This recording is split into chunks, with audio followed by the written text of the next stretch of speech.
Good afternoon, everybody. So today, we do kind of revision review from beginning of the Lamrim until today class.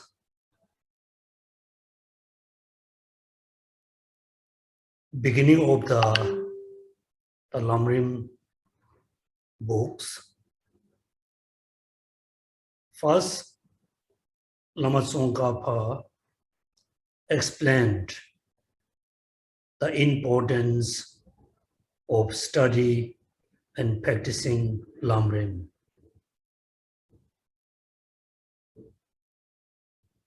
So when we studied about the uniqueness of the Lamrim, then they explain three things are very important. There's no any contradictions between all the Buddha teachings, between Hinayana and Mahayana, between Sutrayana and Tantrayana. So this is very important.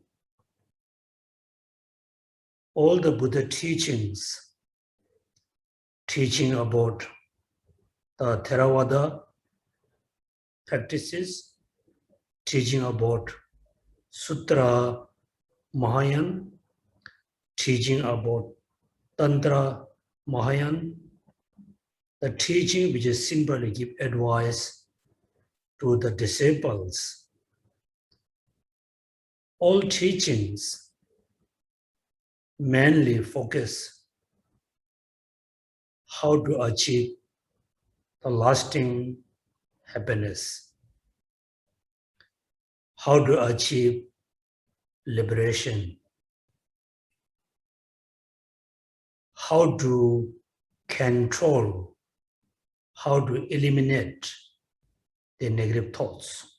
Therefore, there's no any contradiction between all the Buddha teachings. Likewise, there's no any contradiction between different Buddhist traditions. Therefore, as a Buddhist, we must respect all the Buddhist traditions. Someone may follow the Theravada tradition. We must fully respect those people who practice the Theravada Buddhist tradition. Also, we fully pay respect. We must respect the people who follow Korean, Thai, Chinese, Tibetan, Mongolian, whatever. We must respect them as a Buddhist. Their practice are, taught by Buddha.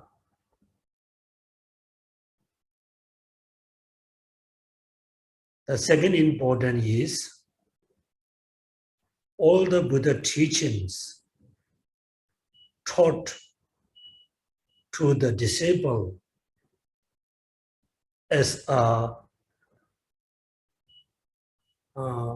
instruction how to achieve liberation, ultimate happiness, how to control sufferings and cause of sufferings. Therefore, the teaching taught by Buddha, also the teaching taught by different masters, all the teaching we must consider as an important instruction for achieving happiness, reducing sufferings and the cause of sufferings. And third, the important is, so when we study Lamrim, through study Lamrim, then we're going to know what is the actual Buddha intended. What is his actual intention giving teachings? Teach all kinds of teachings.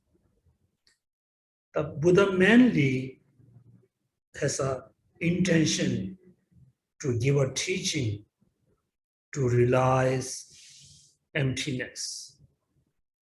All the teaching taught by, finally everything goes to realizing emptiness.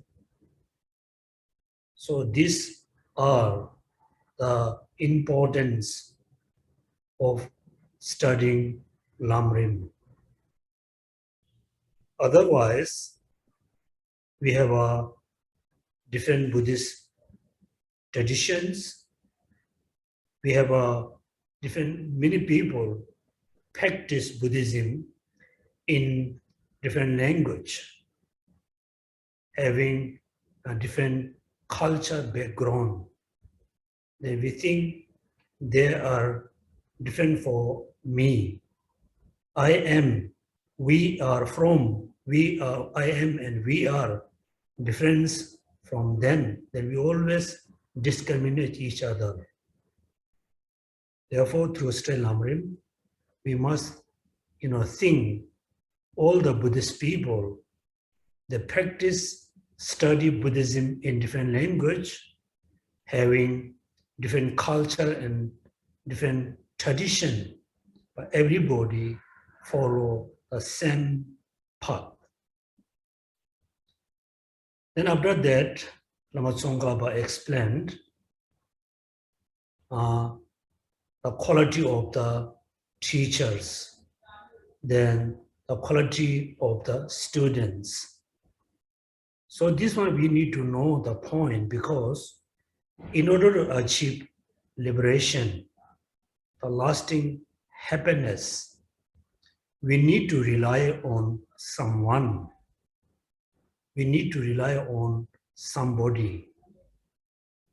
So when we need to rely on the person, only one reason: how to achieve liberation, how to achieve Buddhahood. Therefore, we must rely on someone who have the good qualities, particularly 10 qualities. Because you can see, in order to achieve liberation, we need to rely on someone. We wish to meet Buddha, receive teaching from Buddha, but so far we don't have enough merit in karma. We cannot really meet Buddha, see Buddha and receive teaching from the Buddha. So we need to rely on someone who has the 10 qualities. 10 qualities. Among the 10, the first 3 qualities are very important, which is the mind trainings. Then when we found the qualified teacher, qualified guru, then also we need to check our own qualities. Right? Qualities. Then there's 3. Honest, impartiality, then diligent. Then honesty is very important. So when you follow Buddha teaching, you must follow with the Buddha teaching honesty. Mean this teaching is very, benefit for me. I must seriously follow this teaching. That teaching actually taught by Buddha, but that teaching not much relevant for my daily practice, that teaching is not suitable for me. So therefore, you need to be very honest. Otherwise, all Buddhist people, they follow, they practice all kinds of Buddha teachings, then they may not get, good benefits, honesty. And also particularly after you rely on your guru, also you need to differentiate. This is the good quality of my guru. This is the bad qualities of my guru. I should not accept, I should not follow the bad qualities. Otherwise, many people who follow one of the guru, that he or she always accept whatever, taught by the guru, they willingly, happily accept. That means you don't have the honesty, right? Then after, having the guru who has the 10 qualities, and also you realize you have 3 qualities, then now, as at the beginning of the Lamrim practice, I've said Lamrim, you need to cultivate pure, devotion to your guru. Therefore, quality of the foundation of all good qualities.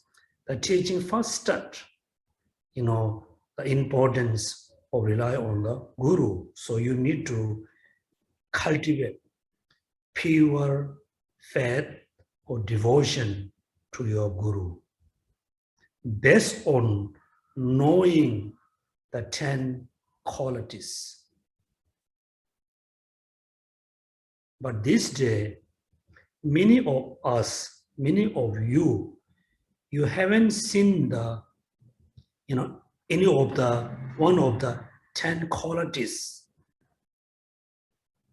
Still you follow, you believe what your guru taught you, because you follow mainly, the history of the guru or Rinpoche. But therefore, it's very important to have pure faith, devotion towards your guru. Finish. Then, after you are qualified student, you have the qualified guru or teacher. Next, very importantly said, then you need to practice the Dharma.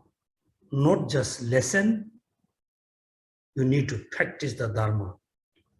So before we practice the Dharma, we need to know why I need to practice Dharma. Why do I need Dharma? Why? Why do I need Dharma? Why I need to practice Dharma?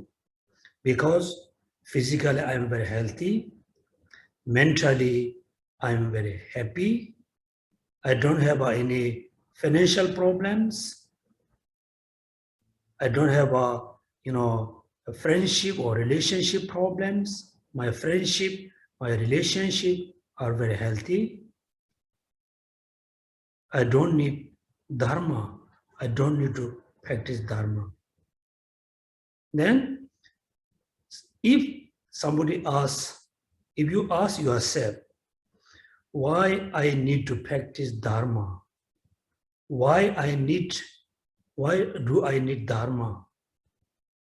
Then the answer, yes, I am physically healthy, mentally healthy, mentally I am happy. Everything, everything is positive for me, but all the things, the position, your financial, your relationship, your families, friends, none of them can reduce my anger. None of them able to reduce my attachment, my ignorance. None of them can be cause to achieve the ultimate happiness, the inner happiness. Therefore, I need to practice Dharma. So before we practice Dharma, we need to know, I need to study. I need to study the Dharma.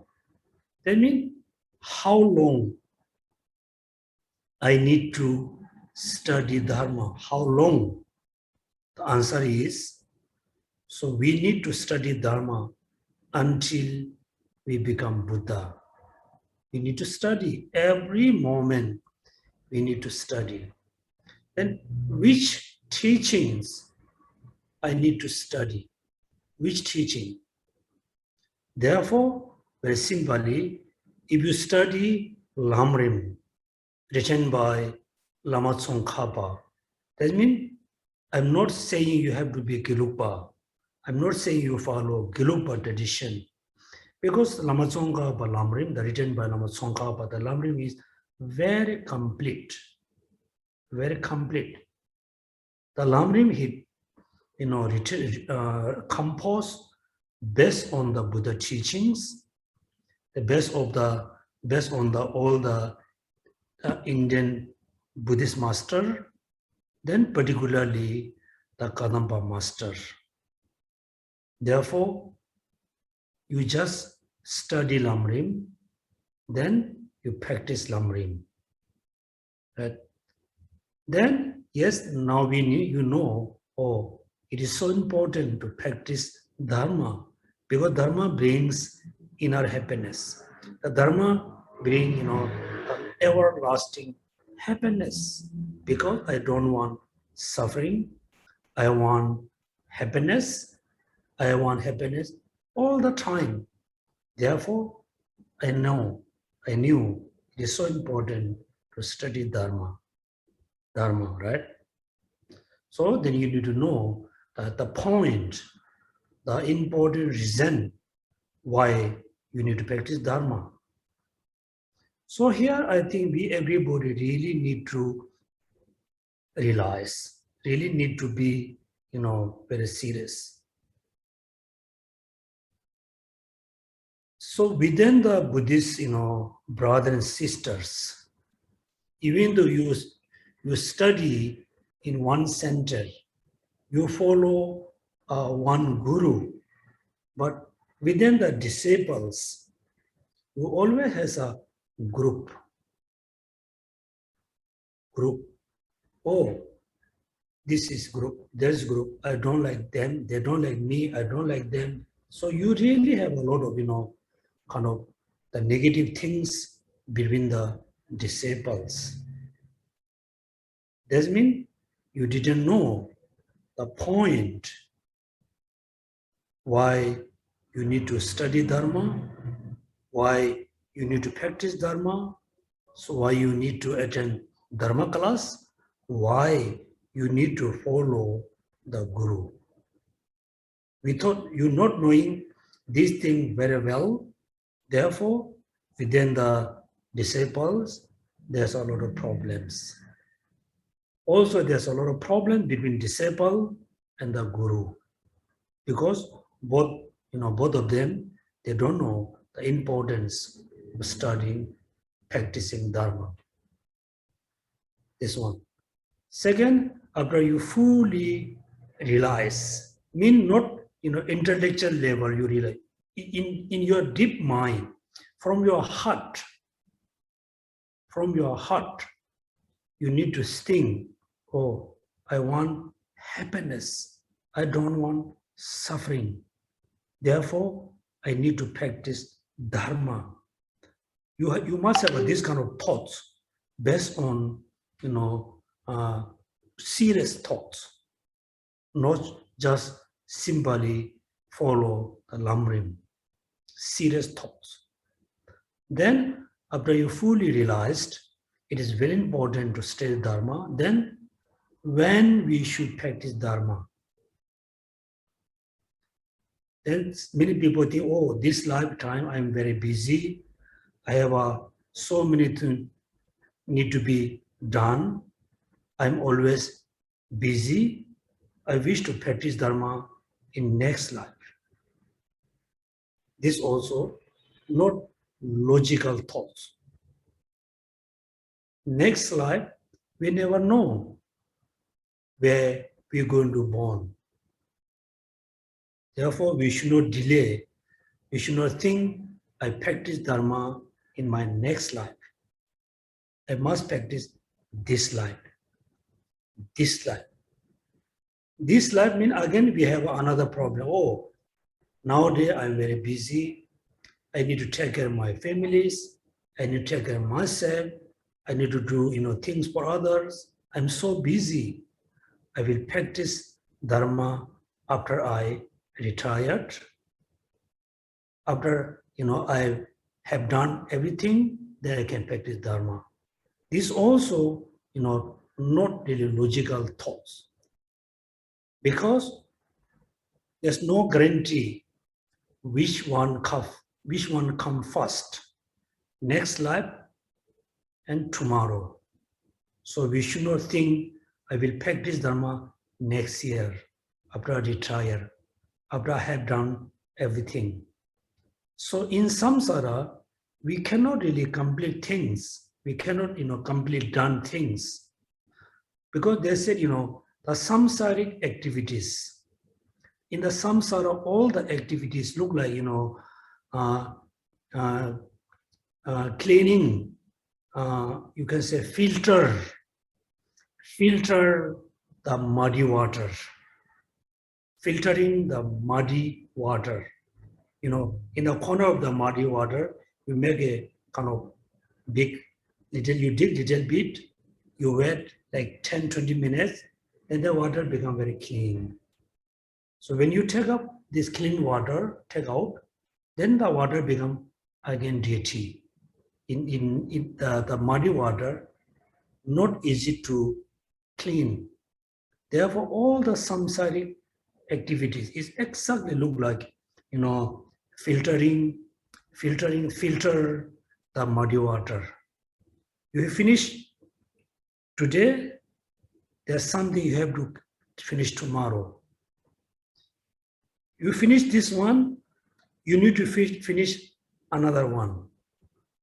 It's never going to end until we died. So when we died, so we haven't done things, still we have to complete in next life. Therefore, we should not delay practicing Dharma for next year. Also, we should not think, when I have a free time. So whether you have a free time, whether you are busy, it depends on you. Depends on you. If you work for if you have a work, you have a job, that means you have to go to the job place on time. You must finish on time. There's a certain time you don't have a kind of freedom to do things in between. Before you start your job, after you finish your job, you have so many free time. You have a lot of free time. Particularly, many of you are already retired. Still, you yourself keep busy. Not busy with the Dharma, not busy with your practicing, not busy with your studying. You are busy with all the samsaric things. Sometimes you willingly want to be busy with something. You don't have to be busy, but you yourself, being busy with a lot of unnecessary things. Therefore, you should not think, when I have a free, the free or not free, it's up to you, right? Then this talking about the when we should practice. We must practice Dharma right now, because things are impermanent. Life is impermanent, and my life is impermanent. I cannot wait for tomorrow. I cannot wait for next year. I must practice right now. Right? So while you are practicing Dharma, then please remember the 6 adya. Means you must realize you are as a patient. The teachings are like instructions are like a medicine. The teacher, the Buddhas are doctor. Remember the 6 adya. Then you reach to the small scope, path. The path share with the small scope being. What does mean shared? So we follow Mahayana teaching. So we practice bodhicitta, great compassion. We are not only practicing, purifying negative karma, accumulating merit. Or not only, but we need to purify all the negative karmas. We need to stop to engage into 10 non-virtuous actions. Also, we need to practice for accumulating merit, not only that. Therefore, if you only practice purifying negative karma, accumulating merit, stopping, engage into the 10 non-virtuous action, mean you only follow the small scope being path. So we are not only practice this, plus we practice bodhicitta. Therefore, small scope being path shared with the great beings. So, what is the small scope being path? Again, each of the scopes has a very similar Four Noble Truths. The small scope beings, the negative karmas are origin of sufferings. Negative karmas are origin of sufferings. For them, attachment, anger, those are not considered as they have to, reduce. Therefore, negative karma is the origin of suffering. I must stop to engage into negative action. I must eliminate the negative karmas. This is like the origin of suffering. The suffering, what is the suffering? For them, born in the 3 lower realms, are look like the truth of suffering. Origin is the karmas, the negative karmas, not the positive. Negative karmas are origin of suffering. Be born in the 3 lower realms is a suffering, truth of the suffering. Then what is the cessation for them? For them, free from the lower realms is a cessation. Cease or stop to born into 3 lower realms. It looks like cessation.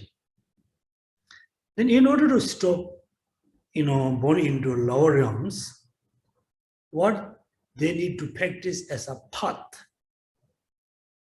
10 virtuous actions. Stop engage into the 10 non-virtuous actions. Always practice the 10 virtuous actions. Then always wish to born into higher realms. This is very simply, look like, 4 noble truths for the small scope being. Also, as a Mahayan practitioner, we need to practice the 10 virtues action, not only plus bodhicitta. Also, we need to practice, how to stop the negative karmas, how to stop to born into lower realms. Not only that, plus bodhicitta, emptiness, and renunciations. Therefore, when we study about the small scope beings, it's really explained about all the detailness of the karma, right? So when we study about karma, for us very, very easy to understand the concept of karma. Everybody fully understood the meaning of karma, but we are not, ready to stop, engage into negative karma. We are not ready to practice the 10 virtues actions. This is the problem, right? Then now we think about the medium scope being. So the practitioner who practice the medium capacity or medium scope being practice. Plus the small scope being path, they need to practice the renunciation.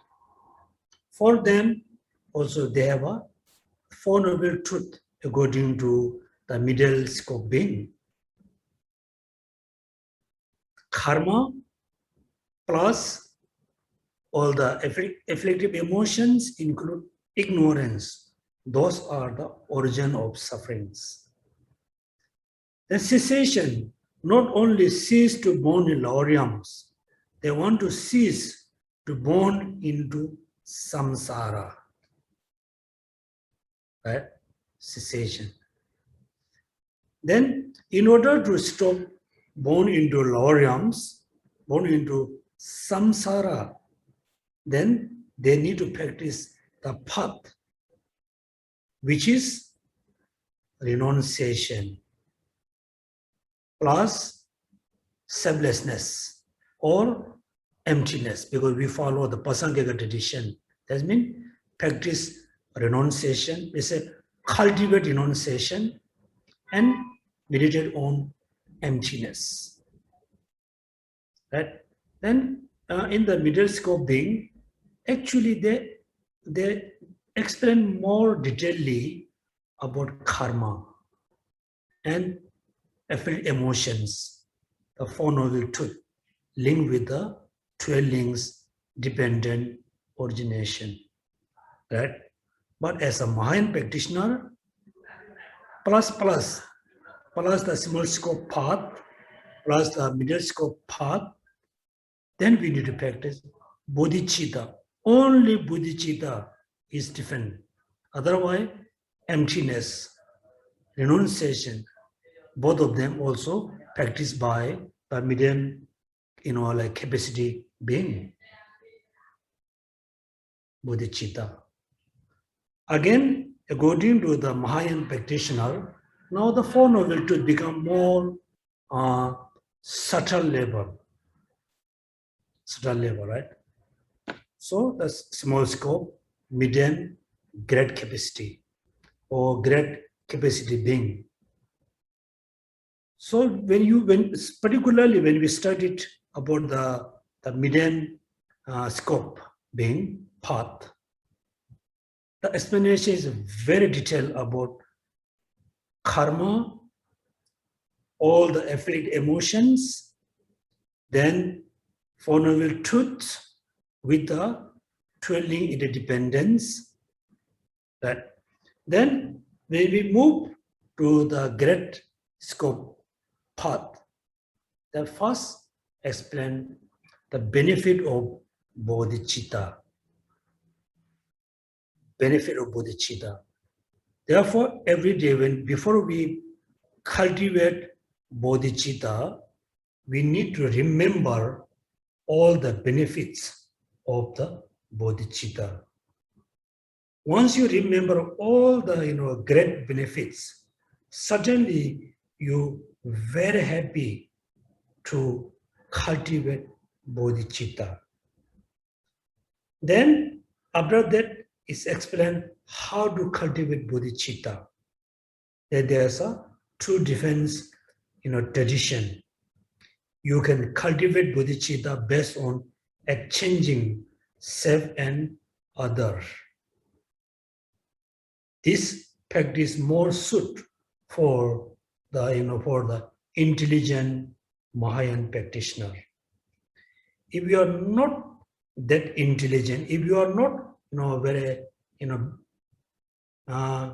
brave enough, you are not brave person, then you better to follow the 7 cause and effect about how to cultivate bodhicitta. 7 cause and effect. Among the 7, the first 4 recognize all sentient beings as a mother. Remember their kindness.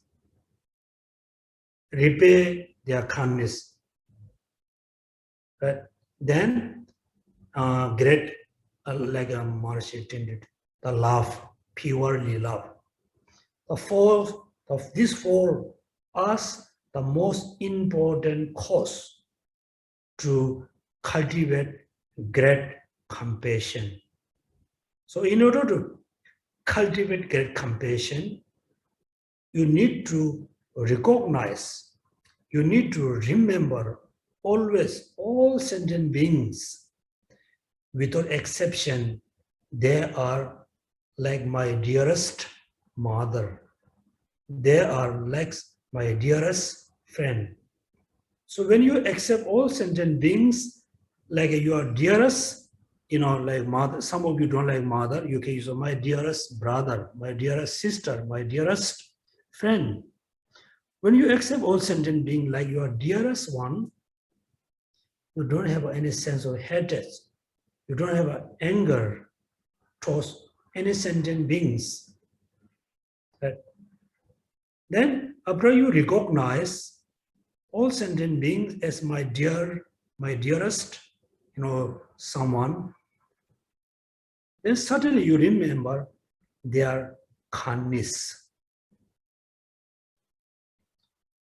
Most of the time in our life, we are very forgetful person, the kindness of your friends, kindness of your families, kindness of your co-workers, kindness of your workers, the kindness of your boss. We always forget the kindness.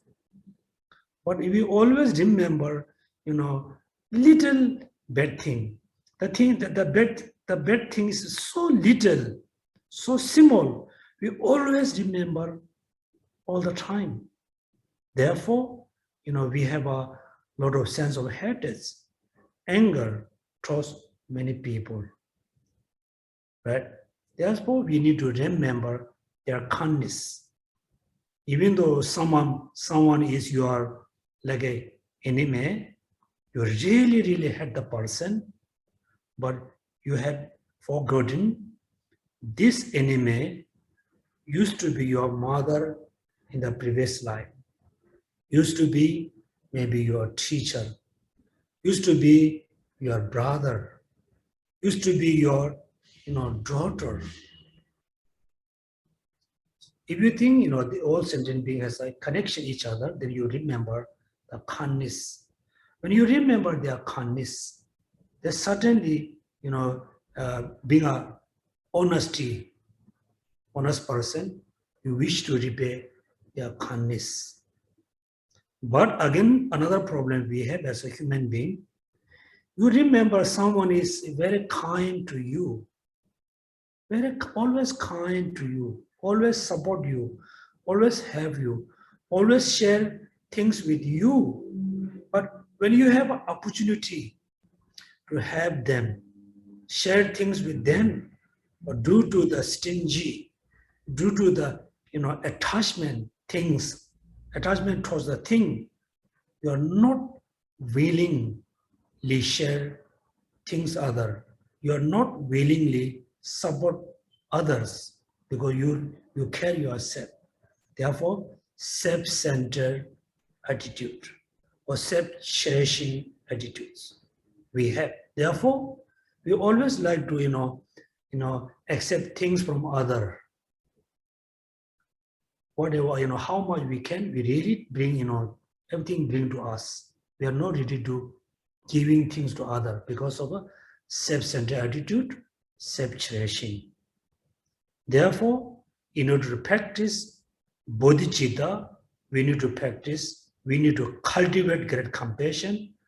Great compassion can be cultivated if we cultivate pure love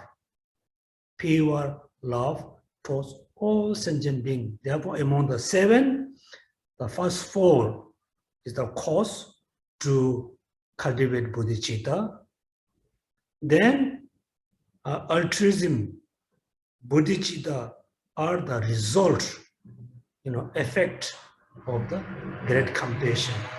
So here we remember Vajrapani, Buddha told to Vajrapani, if you have one dharma in your hand, all dharma come to your hand. Right? If you have one thing in your hand, everything in your hands, in your hand. Then Vajrapani asked question to Buddha, what is the one thing in your hand? Buddha said, great compassion.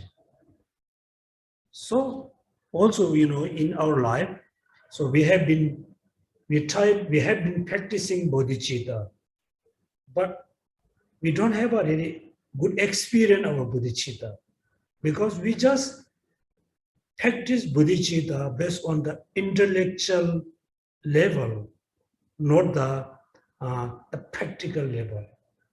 Because we are really lacking having the great compassion. If you have a great compassion, altruism there, bodhicitta right there. If you accomplish bodhicitta, then you become bodhisattva. Then after bodhicitta, then Lama Tsongkhapa explain the 6 perfections.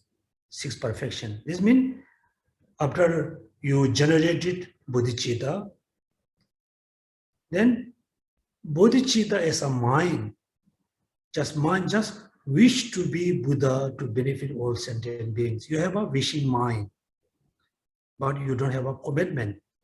Then second, you need to take out bodhisattva vows. Mean, I have a mind which is wish to be Buddha to benefit all sentient beings. This mind I have, this mind, I never ever going to give up. I never ever going to forget this mind. Therefore, you are making a commitment to practice the mind, the bodhicitta, until you become Buddha. So you have a kind of very strong aspiration becoming Buddha, then you have a commitments. But still you need to move, you need to go through the path. That means right now, we are most of us in Singapore. Let's say, next year everybody going to go to Pure Land. Wish to go to Pure Land. You have a strong aspiration. Also, you have a commitments. Right? The mind which is wish to go to Pure Land, I'm not going to forget. You have a commitment, but you are not really moving, on the path. So in order to move through the path, we need to practice the 6 perfections. 6 perfections. Now you can see the link, 6 perfections. Among the 6, the first 3, practice of generosity, practicing morality, practice of patience. Right? These three things is very important practice. Among the three, the practicing generosity is very suit for the lay person, the family person. You have things to generous. Then patience is a very suit for the monks and nuns, because they don't have a lot of physical things. Then therefore they can focus more about practicing patience. And also these three things, remember, in order to achieve Buddhahood, so we need to go through many lifetimes, many lifetimes, maybe 1,000 years, millions years, billions years. We never know how long it will take to become Buddha. So we have to prepare since today, since this life.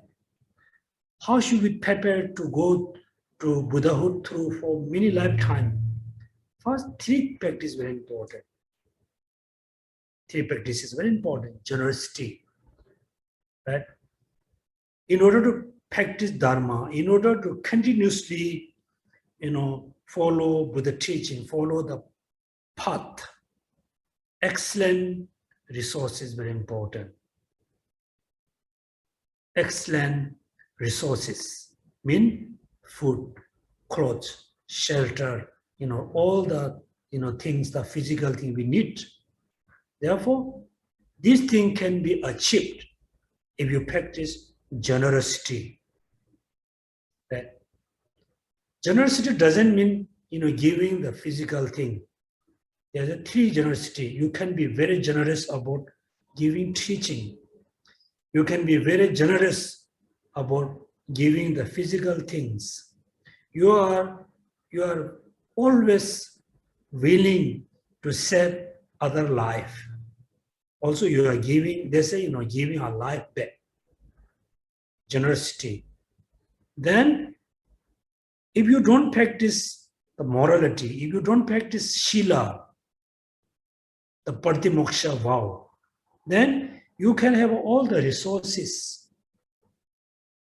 but you cannot be looks very nice, physically nice, good looking. In order to have the physically nice looking, you need to practice Shila. Shila. Right? Then the third one, yes, you practice generosity, you practice Shila, Patimoksha vows. If you don't practice patience, right? Patience, then next life, you can be born as a very, very ugly human being. Right? Only practice generosity, there's no guarantee you're born into higher realms. You're born into human life, you achieve, like a Deva life. Therefore, you can see many Nagas, many spirit being has a lot of power to give you wealth. But they are just simply, animal being. In the previous life, they didn't practice Shila, Patimoksha vow. Therefore, they could not take a rebirth into higher realms. Right? Then, third is patience. Plus, then, another, the three perfection, joy, effort. Then, concentration. Then, the wisdom. Right? Now you can see these three, I need to relate with the six. Practicing generosity for having the physical things, all the, needed for daily life. Practicing Shila or Patimoksha vow is for achieving high realm life. Then participation for achieving, the beautiful, the complete feature of life. If we practice only these three, it definitely, these three practices cannot reduce, cannot suppress all the negative thoughts. Therefore, we need to practice the samadhi, the meditation, or concentration, wisdom. In order to practice last two perfection, that we need the joy effort. We need the effort which is for the positive things, joy effort. Also, we are, we say, oh, I am very lazy, because we don't have a joy effort. Joy effort means you happily, willingly, you need to practice Dharma. We don't have the willingness. We don't have the sense of joy, effort. When you put effort, you feel so tired. The sixth perfection. So among the six, the meditative concentration is mainly for having a calm mind. Once the mind becomes very calm, second, it can reduce all the negative, just reduce, is control. Also, the meditative concentration is very important to realize emptiness. Yeah, remember when we lit a light, the butter lamp, the light must be very stillness there. The light always not moving. The stillness must be there. And also must be very bright. So when we do meditation for realizing emptiness, our mind have to be very calm. Calmness must be there. Plus, the mind must be very fully awake. Right? Concentration. Then wisdom. So why wisdom is so important? Through the first, 5 perfections, we can reduce our negative thoughts, we can eliminate our negative karmas, but we cannot eliminate the root of the afflicted emotions, root of the samsara, root of the karma, the root of the sufferings. That means we study Dharma for many years, many lifetimes, but we really, haven't touched the root of the samsara. Therefore, this life we are very happy. Next life, we have we have another suffering. We have a suffering another, because we're not able to, touch the root of samsara. Right, samsara. Therefore, last, I think many classes we talk about the importance of identify the object of negation. Object of negation, very important. In order to realize emptiness, we must identify the negation. Negation. Without identifying negation, if we try to negate the negation, then we cannot realize emptiness. We're going to fall into nihilism. Also, without identify the negation, we try to establish the conventional phenomena. Instead of establishing conventional phenomena, we're going to establish the negation. There's a problem. Therefore, it is so important to identify the object of negation. Very important. Then we study about how to, identify object of negation. What does mean negation? How to negate? Then when Lama Tsongkhapa explained how to negate, he said negation cannot negate as a, destroy the pots by hammer. Cannot. Right? Also, there's a few things you must remember.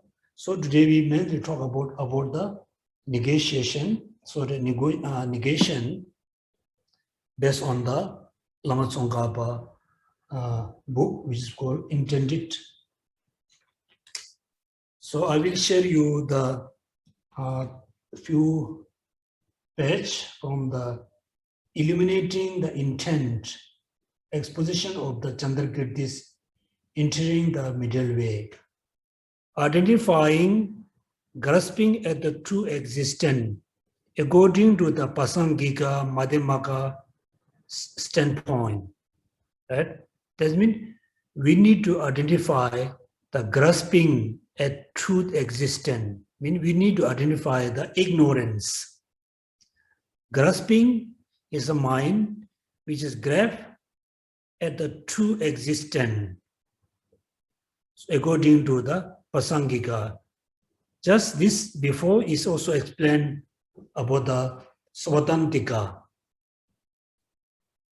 Look at identifying the grasping at the true existence according to the Pasangika. Right? Look at the next sentence here. If one understand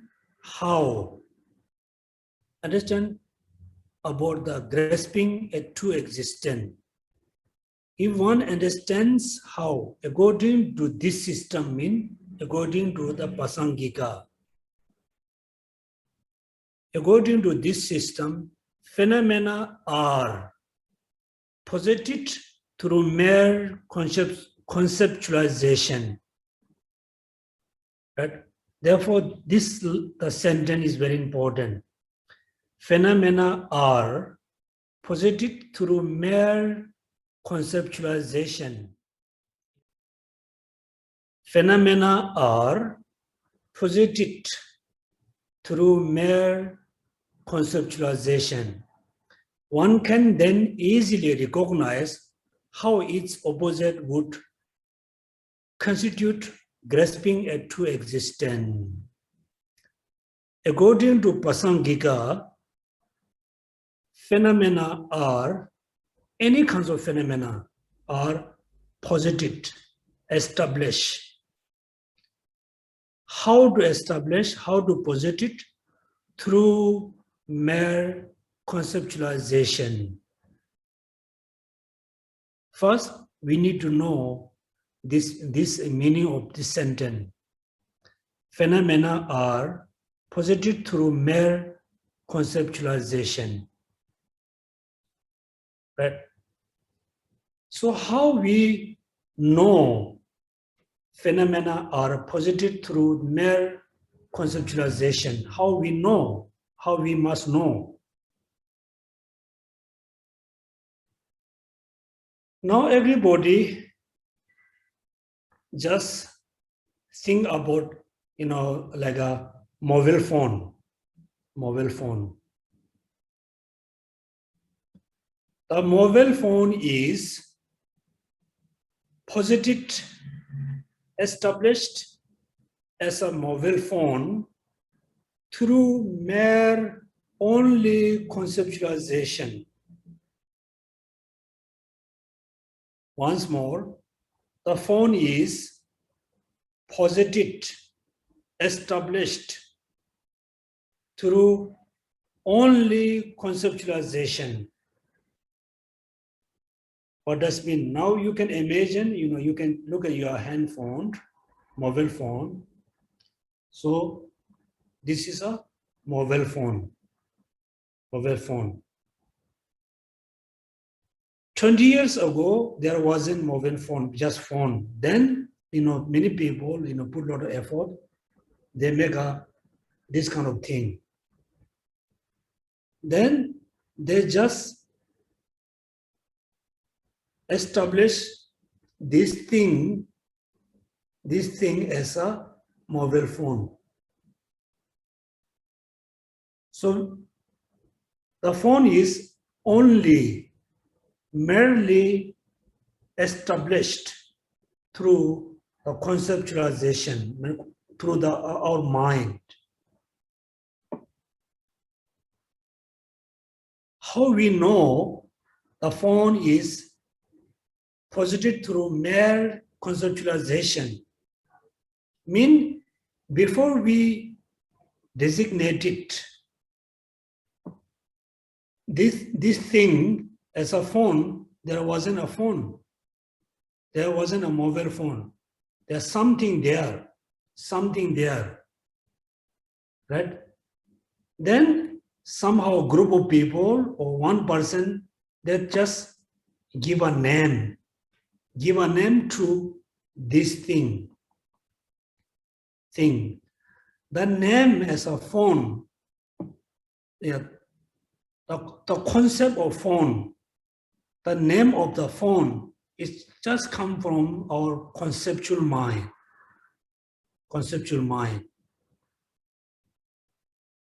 The phone is not really established from its own side. It's mainly established through our our thoughts. Simply, everybody must think the phenomena around me include myself, include my body, include me. Everything established merely conceptualization. Nothing exists objectively. The phone not exist objectively. But if the phone could exist objectively, mean the phone must exist from its own side. Then you open the phone, the cover, upper part, lower part. You open each of the parts. You cannot find there's such as a phone there, right? This means all phenomena are posited through the mere conceptualization. When we really understand all phenomena around me merely established through conceptualization, then the opposite, the mind which is, whole opposite is become ignorance. Therefore, one can then easily recognize how its opposite would constitute grasping, not just grasping at true existence. Ignorance means the mind which is, grasps at true existence is ignorance. Therefore, if one understands how, according to this system, phenomena are posited through mere conceptualization, one can then easily recognize how its opposite would constitute grasping at true existence. Then here is two parts. This presentation has two parts. How phenomena are posited through conceptualization. Please remember how phenomena are posited through conceptualization. Then number two, presenting, grasping at the true existence. Then the contrary, the opposite. How phenomena are posited through conceptualization. Then the quotation from Upali state. So when I was studying the Madhyamaka, this sentence, I really like this paragraph. The flowers with the open petals, they delight so many minds, right? So when we look at the beautiful flower, which has a lot of petals, our minds become so happy. We feel so happy. The flower. The second line, the supreme gold machines resplendent the attractive. So when you look at the house, which made of gold, looks so attractive. That means now you can imagine you are looking at the very beautiful flowers, very attractive golden house. You just imagine, look at the flower, is so beautiful. The house is so nice. Then the third sentence, none of this has a creator. Right? There's no such as creator who create the beautiful flower, the attractive, the nice house. Then the next sentence, they are posited through the power of conception. Through conceptualization, the world is inputted. The first two lines is just using the flower, the beautiful like a house, the golden house.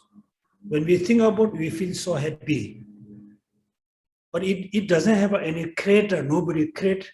There's no such as creator. Then how the flower, the house established? They are posited through power of conception. Through conceptualization, the world is inputted. Now we think about the flower. This means there's so many things come together, manifest as a beautiful object. Manifest as a beautiful object, right? Then the beautiful object, we posit it as a flower. And also there's a beautiful house. You can look at it. The house has a door, window, so many things put together. Then we posit it. This is a house. That means the beautiful flower, the attractive, the nice house, both of them posited through power of conception. Through the conceptualization, the world is inputted.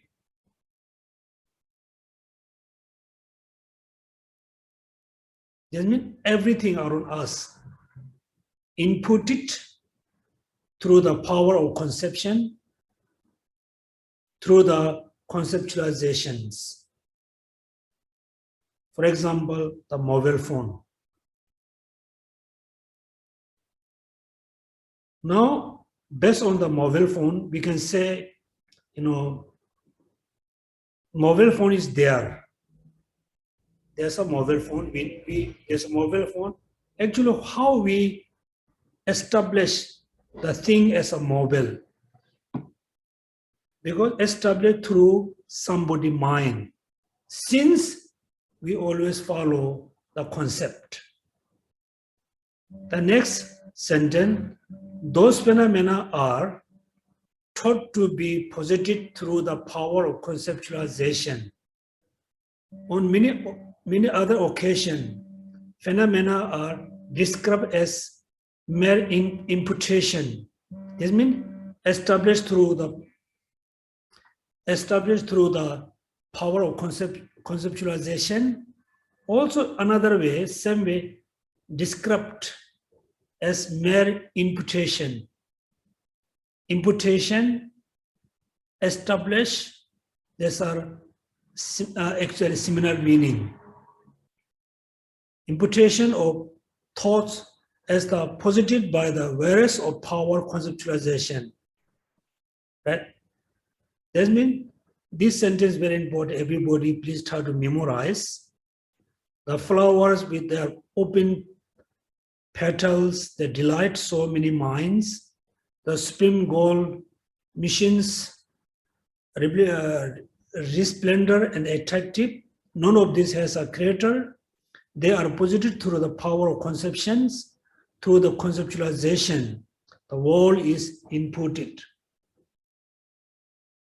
Okay, therefore, those phenomena are thought to be posited through power of conceptualization.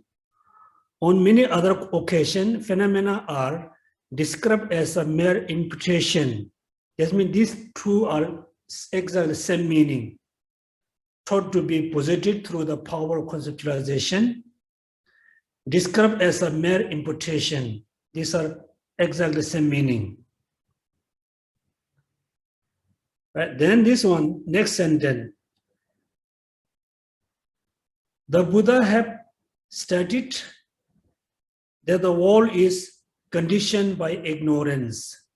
So why would it be unreasonable to say that this world is a produce of conceptualization? Yeah, then next sentence is also, I think you heard many times from His Holiness Dalai Lama. If without the conceptualization, attachment, so on, do not exist at all, what intelligent person would grasp something as perfectly real and as conceptions? Now here, first sentence here, if without conceptualization, attachment and so on do not exist at all, what intelligent person would grasp something as perfectly real as conceptions? Okay, today we talk little bit more about how without conceptualization, there's such as nothing there. Based on the mobile phone, right? I said there's so many things put together, they become an object. Heaven become a phone. Then somebody designated, oh, this is a mobile phone, right? Before naming as a mobile phone, there wasn't a mobile phone. But the phone has a function. The phenomena has a function, but we didn't say this is a mobile phone until somebody designated as a phone. Now we think about the attachment, right? When we think about attachment, different people has a different attachment. Different, sentient being has a different attachment towards different object. But also, doesn't matter what kind of attachment you have. When attachment arises, your mind attached to the beautiful object, right? When attachment arises, the attachment mind attached to the beautiful object. When we think about the beautiful object, the object is beautiful or not. It depends on the object itself. It depends on our conception. Right? When attachment arises, then the attachment attached to the beautiful object. It doesn't matter it's a physical object, it is a human being or whatever. And the attachment attached to the beautiful object. The mind is attached to the beautiful object. When the mind attached to the beautiful object because of the object is beautiful, or we establish it as a beautiful object. I'm asking a question. When the attachment attached to the beautiful object, the mind attached to the beautiful object because of the object is beautiful, or we establish the object is as a beautiful, right? Here what Nagarjuna is saying, when attachment attached to the beautiful object, the object is beautiful. The object is beautiful because not objectively. The object is beautiful because of the subjectively the object becomes beautiful. Beautiful. That means the beautiness, ugliness, both of them as a beautiness, beautiful, as a ugliness, as a ugly is established by our thoughts. Our thoughts. Right? Without our thoughts, without our conceptualization mind, there's no such as beautiful, there's no such as ugliness.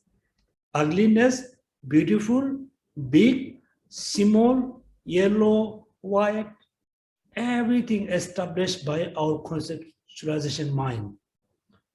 Those are not, became big, small, beauty, ugly from object side, not objectively exist, mainly subjectively established.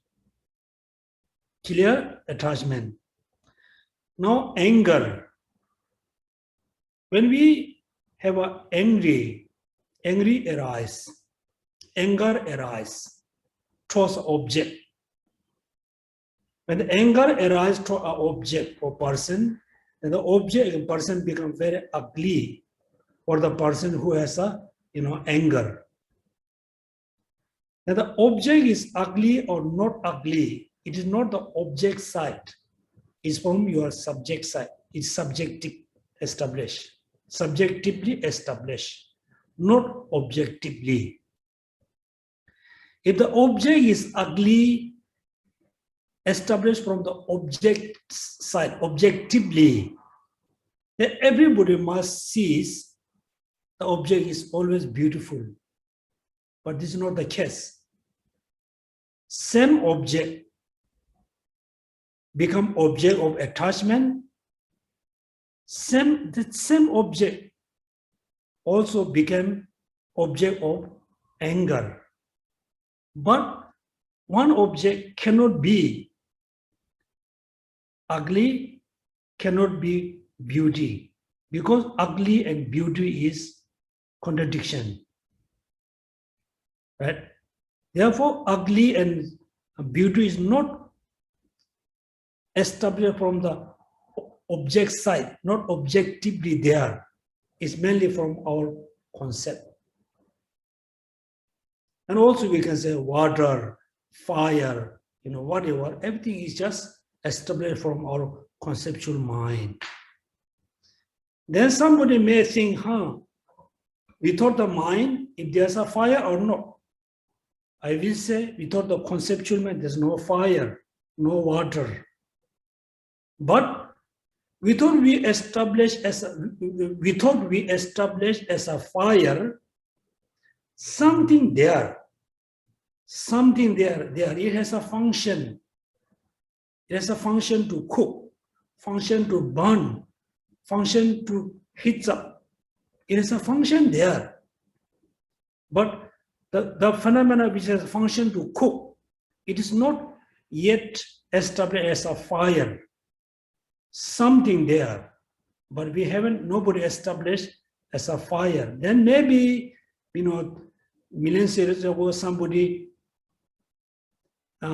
designated, this phenomena, since we say fire. Then until now, the phenomena has a function to cook, function to burn, we establish as a fire. The fire not exist from the object side. But we should not think without we giving name as a fire, it doesn't have a function to cook. It has a function or not, it not depend on our thoughts. Right? Without we giving a name of fire, without we giving name as a water, the phenomena has a unique function to cook, to wet. Therefore, whatever things being to exist as a fire, water, big, small, ugly, beauty, everything merely designated. Not exists from the object side, not objective mind. Right? Therefore, this one, therefore, if without conceptualization, attachment and so on does not exist at all, what intelligent person would get? Something is a perfectly real and as a conception. When we think something perfectly there, this is our concept. Nothing perfectly there. Those things that exist only because of the presence of conceptualization have no exist when there's no conception or without doubt, like the snake concept upon the coil rope, definitely not established in their own right. Now become more clear, right? Those things that exist only because of the presence of conceptualization. Conceptualization mean whatever existent phenomena like a fire, whatever, everything depends on the conceptual mind. Without mind, conceptualization and have no exist when there's no conception, or without doubt, like a snake concept upon a coil rope. Now we use the analogy of the coil rope. The coil rope. Coil rope. Now everybody imagine, you are walking in your house, there's no electricity, it's quite dark. So before you come into room, somebody drop, a rope, colorful, have a multicolor rope, and they look like a coil, look like snake. Immediately when you enter the room, suddenly you can see, wow, there's a snake. There's a snake, right? Just remember this analogy, the coil rope, manner as a snake, look like snake. So when you enter, suddenly you feel scared because you saw there's a snake, right? There's a snake. So you have a conception, you have a thought, oh, there's a snake, there's a snake. Therefore you feel scared. So you feel scared, you think the coil rope is real snake. When you go closer to the coil rope, none of the thing, that the coil top between, ending of the rope, none of them you can find there's a snake. But before you realize there's no snake, you feel scared. Similarly, we have an attachment towards food, person, position, house. When we have attachment, the mind fully attached to the object. That's a beautiful object. Therefore, we have attachment. So when you analyze closely the attachment object, when you analyze closely the object, you cannot find, I really like this part, right? Oh, I like the car because of the body, because of the wheel, because of the steering, which. So when you analyze closely, you cannot find such as there's a car, right? This means the car, we have a concept of car, is merely designated from our conceptual mind based on, the few things put together. Likewise, same way, we need to think about anger. When we angry with someone or angry with someone, something, when we are angry, we think the object is real there. Again, when you analyze very closely the object of anger, you cannot find, oh, this part is the really object of anger. Therefore, no existence when there's no conception or without doubt, like a snake conceived upon a coiled rope. Therefore, all phenomena are around us. It look like have a conception as a snake upon a coiled rope. What does mean perfectly real? The next sentence, perfectly real means something exists in its own right. Something exists in its own right. That perfect, real, that means ultimately existent, inherently existent, essentially existent means exists in its own rights. And conceptualization arises in related to it. The statement in the commentary about how attachment and so on are like the imputation of snake upon the rope merely present them example. The statement is fake how shows how all phenomena are posited by a conceptualization, just like a snake conceived on the base on the rope.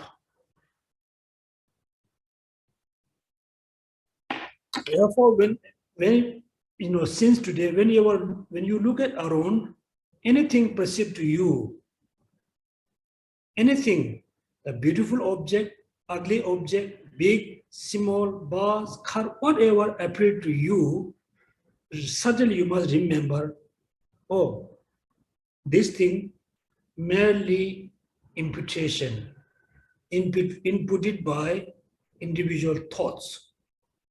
For example, a coil rope, somebody established a snake, then the person feels scared about the snake. When the person closely study about the snake, the person cannot find there such as a snake. Therefore, all phenomena around us, when you do the analytical meditation, analyze the phenomena, none of the phenomena exists inherently. Perfectly means something exists in its own right, and conceptualization arises in the relation to it. The statement in this commentary about the attachment and so on are like an imputation of snake upon a rope, merely present them as an example. The statement is, in fact, shows how all phenomena are posited by conceptualization, just like a snake conceived on the base on the rope, basis of a rope. For instance, when a rope that looked like a snake because of its multicolor pattern, and the manner is which is the coil, is encountered as a properly lit area. That means the rope has a lot of colors, multicolor, and the manner is look like a snake, and the tummy is bit dark. The thoughts, this is then they thought there's a snake. So this is how we need to know, how things established through our conceptual mind. Okay, so why not we have some kind of discussion timing, then become more clear.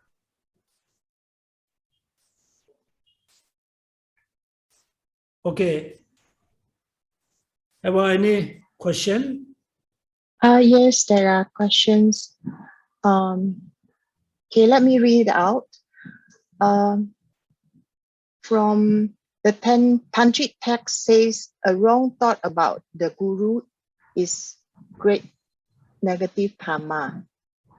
So one cannot think of the bad qualities or see any fault of the gurus. After accepting a person as a guru, even if one see conventional mistake of guru, sometimes guru get angry or not, very skillful in dealing with worldly people. One still need to see them as Guru's kindness, to see their mistake as a teaching. Their mistake are projection of our mind, or mistakes are a reflections of our own mistake. For example, our character flaw. But this is dangerous. It will open the door to abusive behaviors. How do we know whether we are being abused by a teacher due to the weaknesses of the teacher, or the teacher is trying to purify our mind? Yeah. So, yeah. Thank you so much for sharing, asking this question. The first important, we always must remember why I need to practice Dharma. So we practice Dharma only one reason, just one reason, achieving the lasting, everlasting happiness. This is our main goal to achieve, right? Our main goal to achieve. Then, yes, in order to achieve the goal, we need a teacher. You can name a guru, you can have a teacher, you can name as a spiritual master. We need a person who can teach us how to achieve it. Therefore, first, the qualifications are very important. If you just only focus your practice achieving Buddhahood, then therefore Lama Tsongkhapa said, if you cannot find who has all the qualifications, then you must find the teacher who has a half of the qualification, still okay. If the teacher has those 10 qualities,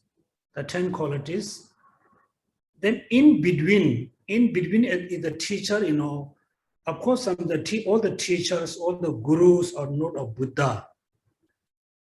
Many of them not be Bodhisattva. They have anger, they have attachment, they have all the things taught there.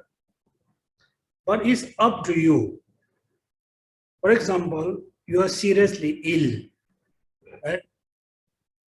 Then you met a doctor who has a knowledge, experience how to cure your serious illness.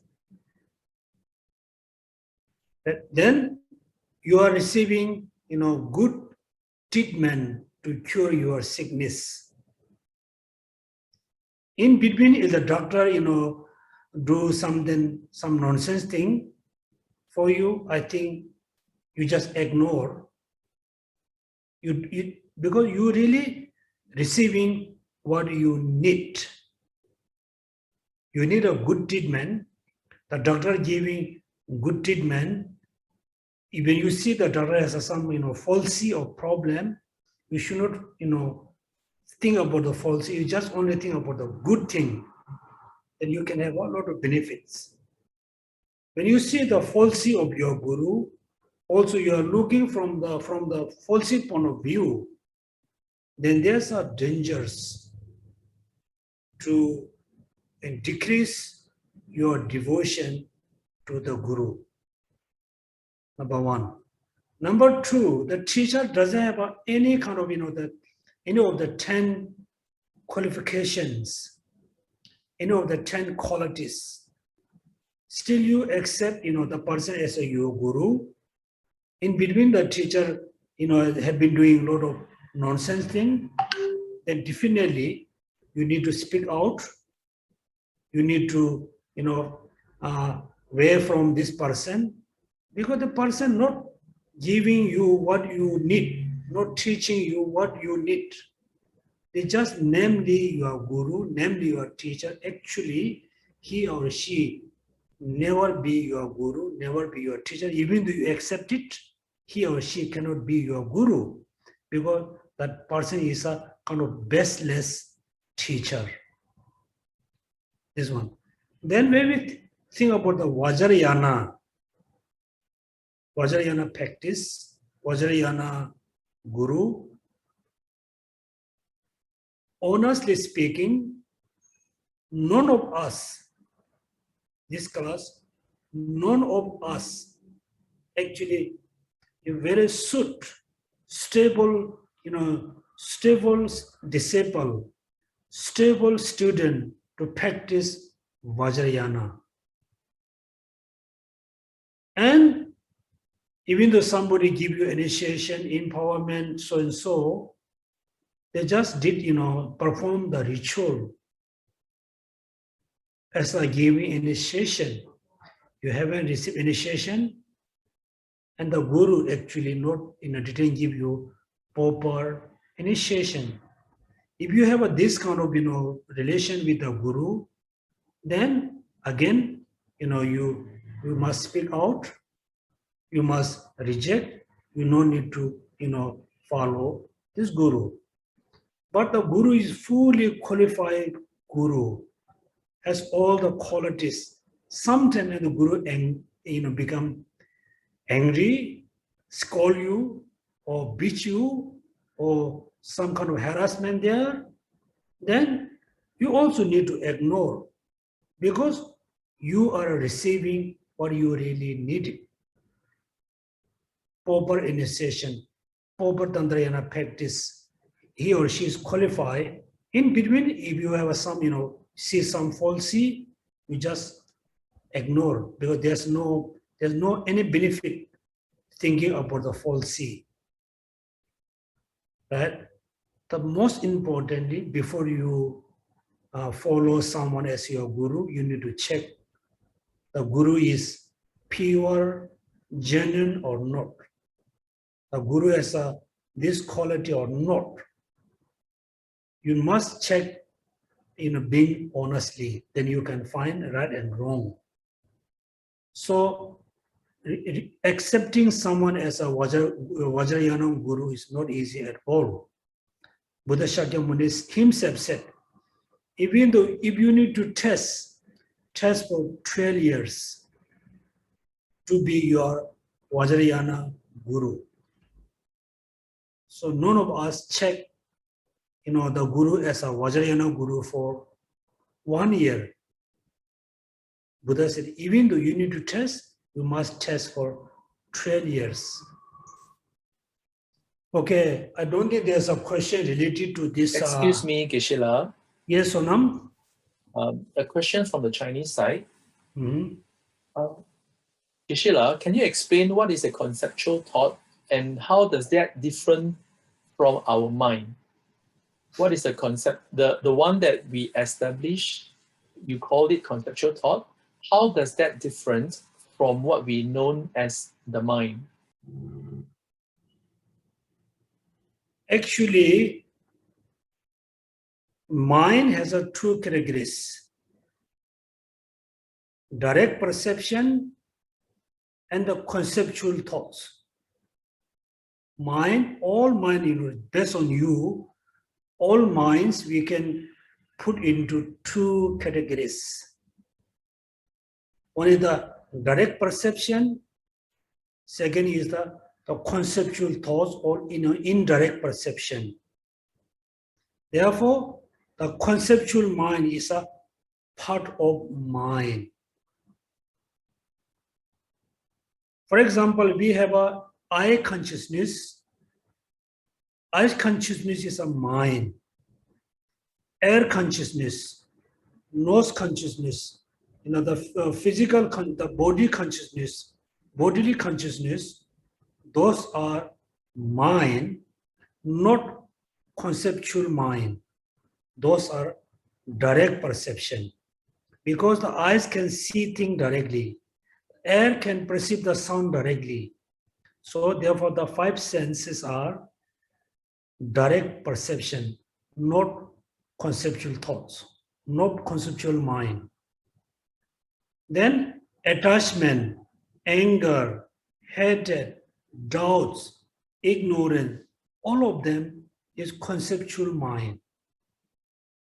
For example, we perceive a beautiful object, in our eyes. Eyes just perceive the beautiful object. Perceive, the eyes can see the beautiful object. But the eyes consciousness doesn't have the ability to judge. Oh, this is nice, this is ugly, this is good, this is bad, this is book, this is pen, this is pencil. So judgment, the man who has a judgment based on the sentient being, the man who has a judgment, those are conceptual thoughts, conceptual mind. The man which doesn't have the judgment, not have ability to judge, those man is the direct perception. The direct perception mind is look like, the conceptual mind and the direct perception is look like, the direct perception mind look like child, like baby. Baby can see things around him or her. The baby doesn't have ability to say, oh, this is yellow, this is green, this is blue. But the baby can perceive the yellow color, red color, blue color, black color. But baby doesn't have the ability to say, speak. Therefore, all the direct perception mind look like, little baby to perceive, have a ability to perceive, but it doesn't have ability to judge. Therefore, simply for your answer, the conceptual mind is a part of mind. When conceptual mind is a mind, all minds are not necessary to be conceptual mind. For example, eyes consciousness. Then how the conceptual mind perceives the object. For example, you see the flower, your eyes consciousness see the flower.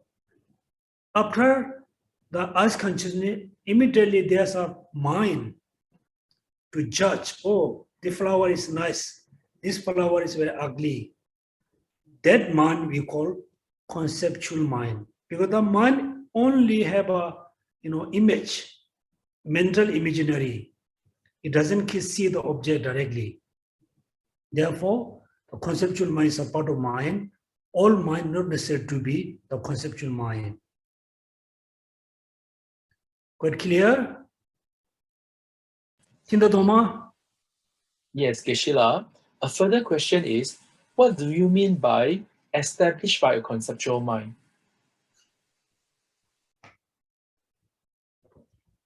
So, let's say there's a elderly person and one baby. The elderly person, the baby, can see a car. Total, the first time they saw the car. The baby, see the first time car. The baby, first time he or she seeing a car. The elderly people also first time he or she, see the car. First time, both of them see car. There's a the kind of the things there. Then both of them looking towards the car, haven't given name car. The baby just can see, just watch. The baby cannot give a name to the car.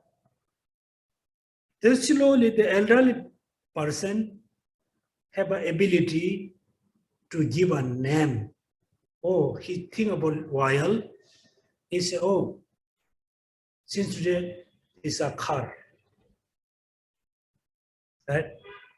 Therefore, the car, the things in front of the elderly people and baby, the thing designated, establish the thing as a car because of elderly people. Because the elderly people have ability.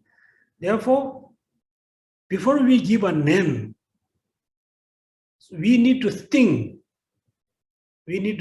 For example, after you build a new house, you need to think, what should I give, name? What kind of name I should give this house? You need to think for a while. Then you give a name to the house. Since the building become, like statistical mall, statistical resident, the name come through someone, a person think about for a while, they give a name. Therefore, statistical mall, the statistical residence, the name established from the person, mainly from the thoughts, the mind think for a while. Therefore, how been established through the mind. Again, I say ugly, beautiful, big is designated by human being. Mainly, human thoughts, mainly the conceptual thoughts. Quite clear? Yeah, Geshe-la, have questions. Hmm? How would a person who is sick using this concept to help him or herself?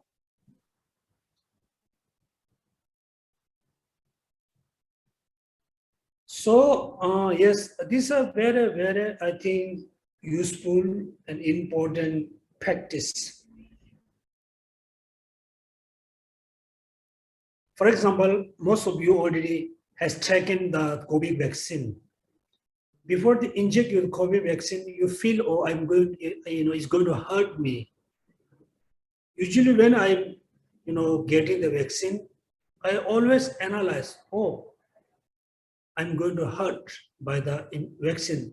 I always analyze, actually, where's the eye? You analyze, where's eye? Then when they inject the vaccine, you cannot really feel, very strong pain. Also, the people who are sick, they say, I'm sick. Are you sick or your body sick? Right? Because you and your body is separate. You are not the body is not you. Even though when your body becomes unhealthy, then you say, oh, I'm unhealthy. You can think about my body is very unhealthy, but I'm very healthy. Right? If you think this way, then the me, the sickness, the disease are not exist by its own side. It's designated by me.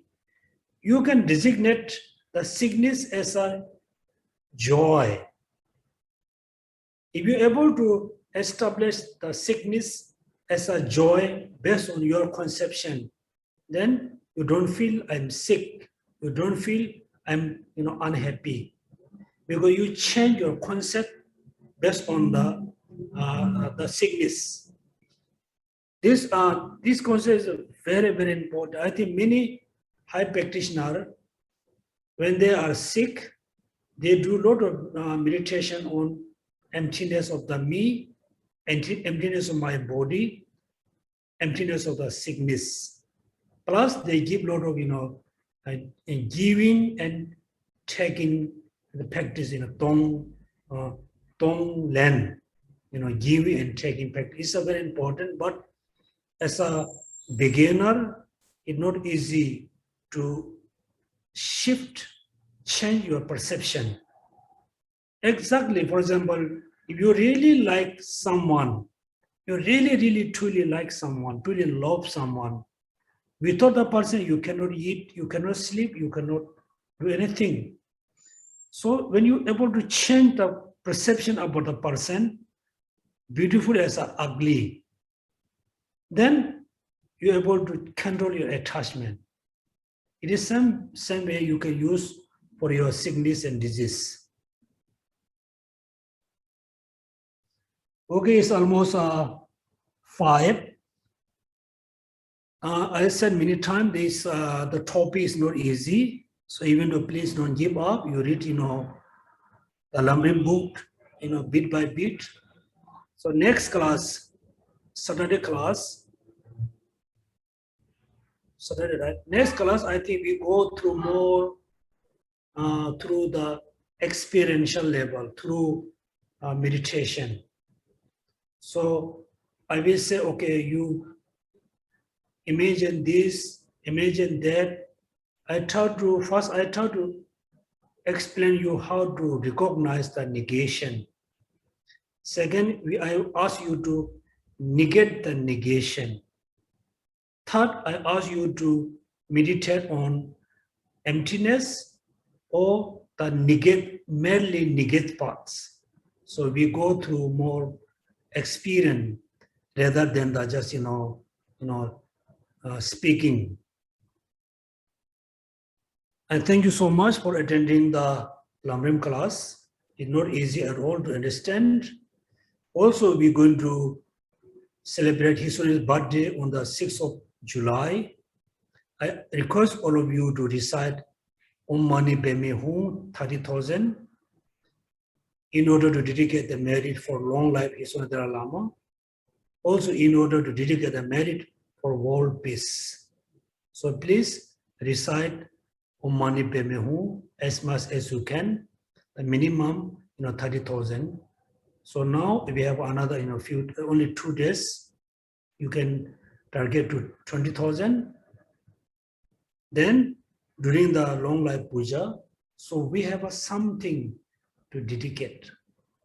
Otherwise, we do short prayers, that we dedicate the merit cannot be that powerful, right? Therefore, everybody recite Mani Padme as much as you can for dedication for long life, Iswara Dalai Lama, also world peace. So thank you so much. Have a good Saturday. So maybe some of you we will see tomorrow on Sunday morning. Chanjo sanjo rinpoche maye bana yegyoje gyawa nyamba meba kone gondo pewa esho pama senje danje de nandinyo ngendo danje dado tongwa dan chanjo seba kana suju deda gwenje monawan tu yoro che chaze wadan chujen shep Jesu yera gojen sowa nege wa junze dake jesu tamje zobe janjo chenpo.